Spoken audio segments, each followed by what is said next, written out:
नमस्कार विद्यार्थी मित्रांनो, मी सूर्यवंशी सर. आज आपण दिनांक 27 फेब्रुवारी 2022 रोजी झालेल्या BDS इयत्ता 4थी विषय आहे बुद्धिमत्ता याचे संभाव्य 25 प्रश्नांची उत्तरे अभ्यासणार आहोत. प्रश्न क्रमांक 51. प्रश्नचिन्हाच्या जागी कोण येईल? 60 बरोबर 2536 तर 74 बरोबर काय? तर आपलं उत्तर असणार आहे 1649. कारण 5चा वर्ग 25 आणि 6चा वर्ग 6×7=36 दिले. त्यानंतर प्रश्न क्रमांक 52. गटात न बसणारी आकृती कोणती? तर आपलं उत्तर असणार आहे पर्याय क्रमांक 4. प्रश्न क्रमांक 53. दिलेल्या आकृतीची आरशातील प्रतिमा ओळखा. तर आपलं उत्तर असणार आहे पर्याय क्रमांक 2. त्यानंतर प्रश्न क्रमांक 54. MLISE आणि P ही अक्षरे एकदाच वापरून एक अर्थपूर्ण शब्द तयार करा व त्या अर्थपूर्ण शब्दातील तिसरे अक्षर कोणते येईल ते सांगा. तर आपल्याला या ठिकाणी एक अर्थपूर्ण शब्द तयार होतोय की शिंपल हा शब्द तयार झाल्यानंतर 3 नंबर अक्षर येणारे M म्हणून पर्याय क्रमांक असणारे 1. प्रश्न क्रमांक 55. प्रश्नचिन्हाच्या जागी येणारी संख्या कोणती? तर ह्या ठिकाणी बघा विद्यार्थी मित्र की आपल्याला इथं की 6 + 9 बरोबर ह्यांची बेरीज होते 15. मग 15 69 मध्ये जर 15 मिळवले तर उत्तर येणारे 84. आणि जर समजा 8 + 4 केलं तर आपलं बेरीज येते 12. जर 84 मध्ये 12 मिळवले तर उत्तर येणारे 96. 9 + 6 यांची बेरीज केली तर 15. जर आपण 96 मध्ये 15 मिळवले तर उत्तर येतोय 111. म्हणून 111 म्हणजे 1 + 1 + 1 यांची बेरीज येते 3. जर 111 मध्ये 3 मिळवले तर आपलं उत्तर येणारे 114. आणि जर समजा आपण 1 + 1 + 4 यांची बेरीज येते 6. 114 मध्ये जर 6 मिळवले तर आपलं उत्तर येणार आहे 120. त्याच पद्धतीने प्रश्न क्रमांक 56. तारा नयन गणितामध्ये उत्तीर्ण झाले. संस्कृती तारा आणि वैजू इंग्रजीमध्ये उत्तीर्ण झाले. रेणू मयंक आणि तारा हिंदीमध्ये उत्तीर्ण झाले. तर कोण सर्व विषयांमध्ये उत्तीर्ण झाले? तर ह्या ठिकाणी बघा तारा ह्या तिन्ही विषयांमध्ये उत्तीर्ण झालेला आपल्याला पाहायला मिळतोय बघा. म्हणून आपलं उत्तर असणार आहे तारा. प्रश्न क्रमांक 57. दिलेल्या आकृतीची पाण्यातील प्रतिमा कोणती? आपलं उत्तर असणार आहे पर्याय क्रमांक 2. प्रश्न क्रमांक 58. तनयाचा डावीकडून क्रमांक 32वा आहे तर उजवीकडून 28वी आहे. तर त्या ओळीमध्ये मध्यभागी असणाऱ्या सारिकाचा क्रमांक किती? तर आपलं उत्तर असणार आहे 30वा. प्रश्न क्रमांक 59. प्रश्नचिन्हाच्या जागी कोण येईल? तर आपलं उत्तर असणार आहे I. प्रश्न क्रमांक 60. एका सांकेतिक भाषेमध्ये CART हा शब्द CPAPRPTP असं लिहितात तर त्या सांकेतिक भाषेमध्ये SHORT हा शब्द कसा लिहिता येईल? तर विद्यार्थी मित्रांनो एकंदरीत निरीक्षण केला तर C नंतर P येतो, A नंतर P, परत R नंतर P, T नंतर P, म्हणून S नंतर P, H नंतर P, O नंतर P, R नंतर P आणि T नंतर P. निरीक्षण केल्यानंतर पर्याय क्रमांक 4 आपला उत्तर असणार आहे. प्रश्न क्रमांक 61. 1 किमी लांबीच्या रस्त्याच्या दोन्ही बाजूंना 20 मीटर अंतरावर विद्युत खांब उभे करण्यासाठी किती खांब लागतील? तर आपला उत्तर असणार आहे पर्याय क्रमांक 3 की 102 झाडे लागतील. प्रश्न क्रमांक 62. प्रश्नचिन्हाच्या जागी कोण येईल? शाळा, विद्यार्थी तर मैदान बरोबर काय?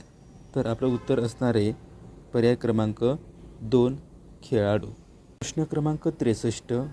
सोबतच्या आकृतीत दिलेले अक्षर आणि सांकेतिक चिन्ह पहा व तुम्ही SMART हा शब्द वरील चिन्हांचा वापर करून कसा लिहाल?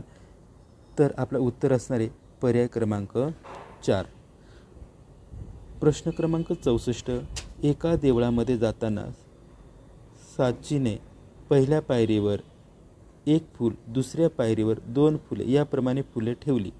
जर त्या मंदिराला 15 पायऱ्या होत्या तर साचीचे एकूण किती फुले ठेवली?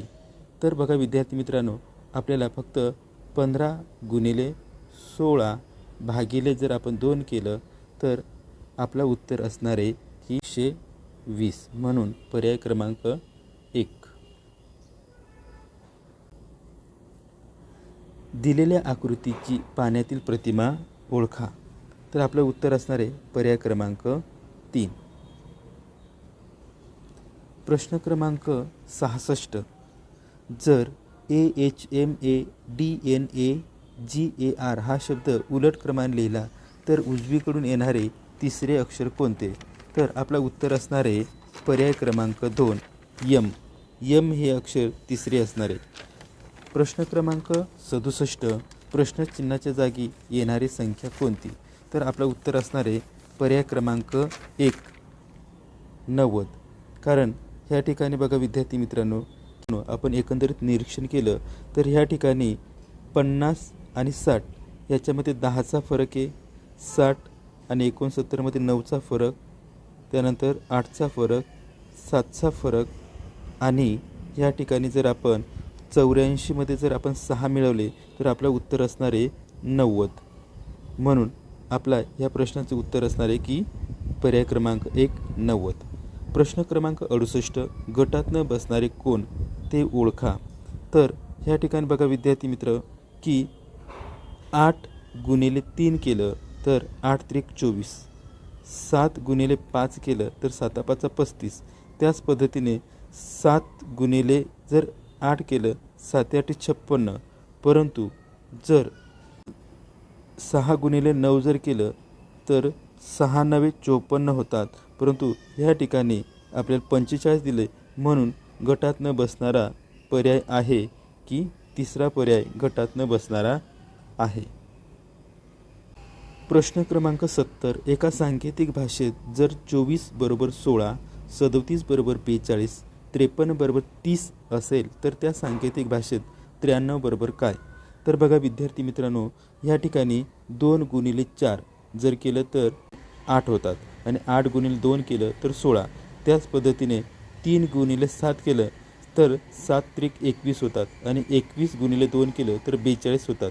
त्याच पद्धतीने आपण 9 गुणिले 3 केलं तर 9 त्रिक 27 आणि 27 गुणिले 2 केलं तर 27 दुणे 54. म्हणून आपला उत्तर असणारे पर्याय क्रमांक 2 54. प्रश्न क्रमांक 71. दिलेल्या आकृतीची आरशातील प्रतिमा कोणती येईल ते ओळखा. तर आपलं उत्तर असणारे पर्याय क्रमांक 2. प्रश्न क्रमांक 72. अनु तिच्या भावापेक्षा 7 वर्षांनी मोठी आहे. 2 वर्षानंतर त्यांच्या वयांची बेरीज 41 होईल तर अनुचे आजचे वय किती? तर बघा विद्यार्थी मित्रांनो की ह्या ठिकाणी 2 वर्षानंतर त्यांची बेरीज 41 तर आज आहे 39. म्हणून 39 मधून जर समजा आपण 7 वर्ष वजा केले तर आपलं उत्तर असणार आहे 22 वर्ष. प्रश्न क्रमांक 73. गटात न बसणारा शब्द ओळखा. तर ह्या ठिकाणी पर्याय क्रमांक 2 असणारे अंडी. कारण वांगी, कारले आणि भोपळा हे वनस्पतीपासून मिळतं आणि अंडी हे आपल्याला प्राण्यांपासून मिळतात. त्याच पद्धतीने प्रश्न क्रमांक 74. प्रश्नचिन्हाच्या जागी कोणती आकृती येईल? तर आपलं उत्तर असणारे पर्याय क्रमांक 4. प्रश्न क्रमांक 75. संख्या मालिका. दिलेल्या संख्या मालिकेतील समसंख्यांची बेरीज किती? तर आपल्याला ह्या ठिकाणी बघा 26, 84, 22 आणि 60 यांची जर बेरीज केली तर आपलं उत्तर असणार आहे पर्याय क्रमांक 3 192.